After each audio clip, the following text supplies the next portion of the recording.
ഒരു മുസ്ലിം എങ്ങനെയാണ് ഒരു രാജ്യത്ത് ജീവിക്കേണ്ടത്, ആ രാജ്യത്തിന്റെ റൂളിംഗ് എങ്ങനെയാണ് ജീവിതത്തിൽ പകർത്തേണ്ടത് എന്നതിനെ കുറിച്ച് വിശുദ്ധ ഇസ്ലാം പ്രവാചകൻ സ്വല്ലല്ലാഹു അലൈഹി വസല്ലമയിലൂടെ പഠിപ്പിക്കപ്പെട്ടിട്ടുണ്ട്. നിസ്സംഗതയില്ലാതെ ഏറ്റവും വലിയ അസുലഭമായ ഒരു മുഹൂർത്തം നമ്മുടെ ജീവിതത്തിലേക്ക് ആയുസ്സും ആരോഗ്യവും അനുവദിക്കുമെങ്കിൽ ഇതാ കടന്നു വരികയാണ്. 2024 പൊതു തെരഞ്ഞെടുപ്പ് എന്ന് പറയുന്നത് ഇന്ത്യയിൽ ജീവിക്കുന്ന മഹാഭൂരിപക്ഷം വരുന്ന ന്യൂനപക്ഷങ്ങളായ ആളുകൾക്ക് വലിയ ഒരു പ്രതീക്ഷയുടെ നാമ്പുകൾ ഇട്ട് തരുന്ന ഒരു വിഷയമാണ്. മെഴുകുതിരി വട്ടത്തിന്റെ വെളിച്ചം എങ്ങനെയാണോ ഇരുട്ടിൽ തപ്പുന്ന മനുഷ്യന് പ്രകാശമേകുന്നത്, അവന് പ്രതീക്ഷ നൽകുന്നത്, അതുപോലെയാണ് ഈ വരാനിരിക്കുന്ന തെരഞ്ഞെടുപ്പ്. അതുകൊണ്ട് നമ്മൾ ഒരിക്കലും തന്നെ ഒരു കാരണവശാലും അത് മിസ് ചെയ്യരുത്. വെള്ളിയാഴ്ചയാണ് ആ തെരഞ്ഞെടുപ്പ് നമ്മുടെ കേരളത്തിൽ നടക്കുന്നത്. അതിന്റെ പിന്നിൽ അജണ്ടകൾ ഉണ്ടാകാം, അതിന്റെ പിന്നിൽ ഒരുപാട് കാൽക്കുലേഷനുകൾ ഉണ്ടാകാം. പക്ഷേ ഞാൻ നിങ്ങൾ ചിന്തിക്കേണ്ട വിഷയം, ഞാനും നിങ്ങളും ജീവിക്കുന്ന ഏകോദര സഹോദരന്മാരായ ഫണ്ടമെന്റൽ റൈറ്റ്സ് ഉൾക്കൊള്ളുന്ന ഈ രാജ്യത്ത് ഏതൊരു പൗരനും ആഗ്രഹിക്കുന്ന പ്രതീക്ഷിക്കുന്ന ഒരു അധികാരവും ഒരു അവകാശവും ഇന്ത്യ രാജ്യമെന്ന മഹത്തായ സംവിധാനം എനിക്ക് നിങ്ങൾക്കും നൽകുന്നുവെങ്കിൽ ആ സംവിധാനത്തെ എങ്ങനെ പ്രയോജനപ്പെടുത്താൻ കഴിയും? വെള്ളിയാഴ്ചയല്ലേ, പോയിട്ടില്ലെങ്കിൽ പ്രശ്നമല്ലല്ലോ, ഞാൻ പോയിട്ടില്ലെങ്കിലും വോട്ടിംഗ് നടക്കുമല്ലോ എന്ന ചിന്ത ഉണ്ടാകാൻ പാടില്ല. കാരണം എന്റെയും നിങ്ങളുടെയും അസ്തിത്വം ചോദ്യം ചെയ്യപ്പെടുന്ന, ചോദ്യചിഹ്നത്തിന്റെ വഴിമാറിലേക്ക് വാർത്താർത്തപ്പെടുന്ന അവസ്ഥയിലാണ് ഞാൻ നിങ്ങളും കടന്നു പോകുന്നത്. വോട്ടിംഗ് അല്ലേ, ഇലക്ഷൻ അല്ലേ, അല്ലെങ്കിൽ മറ്റെന്തെങ്കിലും കാര്യമല്ലേ, അതങ്ങനെ നടന്നോട്ടെ, അത് ചെയ്യുന്നവര് ചെയ്തോട്ടെ. ഞാൻ ഇങ്ങനെ ഒരു ഭാഗത്ത് ഇങ്ങനെ ഒതുങ്ങി ജീവിക്കാണ്, എന്നെ ബാധിക്കുന്നില്ല, എന്റെ കുടുംബത്തെ ബാധിക്കുന്നില്ല.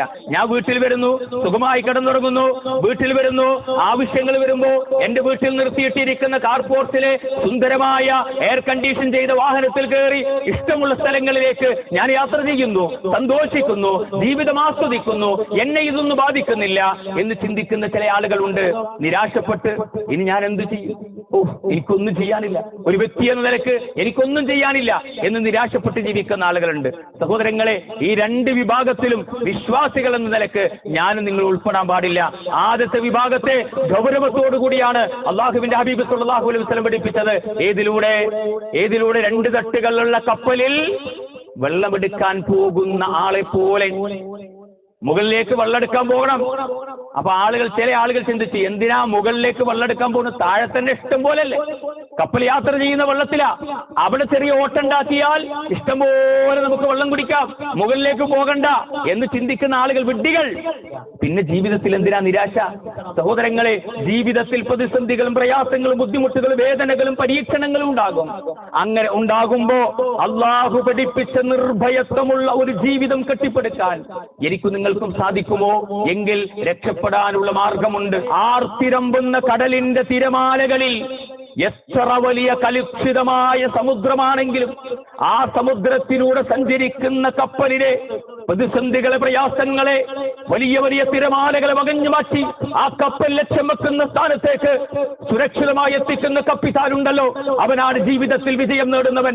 തിരക്കേറിയ റോഡിലൂടെ താൻ ലക്ഷ്യം വെക്കുന്ന ലക്ഷ്യസ്ഥാനത്തേക്ക് സുരക്ഷിതമായി, അപകടങ്ങളില്ലാതെ, പ്രയാസങ്ങളില്ലാതെ തനിക്കും തന്റെ കൂടെ യാത്ര ചെയ്യുന്ന വാഹനങ്ങൾക്കും യാതൊരു ബുദ്ധിമുട്ടുകളുമില്ലാതെ സുരക്ഷിതമായ സ്ഥാനത്തേക്ക്, ലക്ഷ്യമായ സ്ഥാനത്തേക്ക് കൊണ്ടുപോകുന്ന ഡ്രൈവറാണ് യഥാർത്ഥ ഡ്രൈവർ. അതുപോലെയുള്ള ദുനിയാവിൽ ജീവിക്കുന്ന വിശ്വാസികളായ ഡ്രൈവർമാരാകാൻ എനിക്ക് നിങ്ങൾക്ക് സാധിച്ചിട്ടുണ്ടോ? അതുകൊണ്ടാണ് അല്ലാഹു സുബ്ഹാനഹു വ തആല ഇരു ലോകത്തും സമ്മാനിച്ചിട്ടുള്ള ഏതൊരു പ്രതിസന്ധികളിലും ഏതൊരു പരീക്ഷണങ്ങളിലും നമുക്ക് ആശങ്കയില്ലാതെ മുന്നോട്ട് പോകാൻ, ജീവിതത്തെ ക്രമീകരിക്കാൻ കഴിയുന്ന വലിയൊരു വിഷയത്തെ കുറിച്ച് അല്ലാഹു പറഞ്ഞത്, വമയ്യത്തഖില്ലാഹ യജ്അൽ ലഹു മഖ്റജ. ആരെങ്കിലും അല്ലാഹുവിനെ സൂക്ഷിക്കുന്ന പക്ഷം അല്ലാഹു സുബ്ഹാനഹു വ തആല അവന് സുരക്ഷിതമായ, യഥാർത്ഥമായ ഏതൊരു മാർഗത്തെയാണോ അവൻ ലക്ഷ്യം വെക്കുന്നത് ആ മാർഗത്തിലേക്ക്, ആ ലക്ഷ്യസ്ഥാനത്തേക്ക്, സുരക്ഷിതമായ വഴിയിലേക്ക് അല്ലാഹു ഒരു പോംവഴി ഉണ്ടാക്കി കൊടുക്കും. ഏതുപോലെ ഗസ്സക്കാർ ചെയ്യുന്നത് പോലെ, ഫലസ്തീനികൾ ചെയ്യുന്നത് പോലെ. പ്രിയപ്പെട്ടവരെ, 6 വയസ്സുകാരനായ മുഹമ്മദ് അഷൂറിനോട് പത്രക്കാർ ചോദിച്ചില്ലേ, അൽ ജസീറയുടെ ക്യാമറമാൻ ചോദിച്ചില്ലേ, അല്ലയോ മുഹമ്മദ് അഷൂർ, ഇനി നിനക്ക് ദുനിയാവിൽ ആരാ ബാക്കിയുള്ളത്?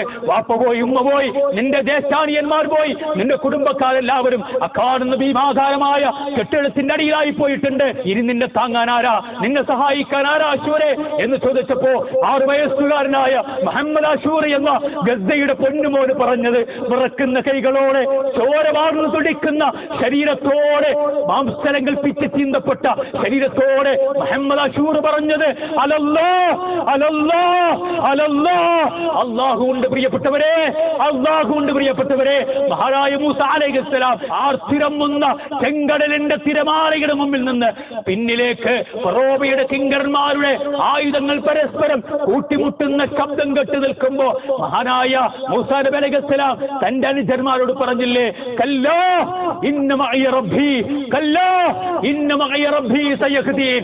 എന്റെ ജീവിതത്തിൽ ഏതേത് പ്രതിസന്ധികൾ, ഏതേത് ബുദ്ധിമുട്ടുകൾ, ഏതേത് പ്രയാസങ്ങൾ, പരീക്ഷണങ്ങളിലൂടെ ഞാൻ കടന്നു പോകുന്നുണ്ടോ, എനിക്കൊരു സന്തോഷത്തിന്റെ, ആശ്വാസത്തിന്റെ, രക്ഷയുടെ യഥാർത്ഥമായ ലക്ഷ്യസ്ഥാനം അള്ളാഹു എനിക്ക് കാണിച്ചു തരും. പരീക്ഷണങ്ങൾ ഉണ്ടാകും, ബുദ്ധിമുട്ടുകൾ ഉണ്ടാകുകണേ.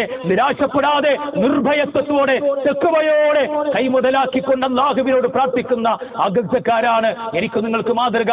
അതുകൊണ്ട് നിരാശപ്പെടാതെ അള്ളാഹുവിൽ വരവേൽപ്പിച്ചുകൊണ്ട് ജീവിതത്തെ മുന്നോട്ട് നയിക്കാൻ എനിക്ക് നിങ്ങൾക്ക് സാധിക്കണം. വെള്ളിയാഴ്ച 26-ാം തീയതി വെള്ളിയാഴ്ചയാണ് നമ്മുടെ ഇലക്ഷൻ.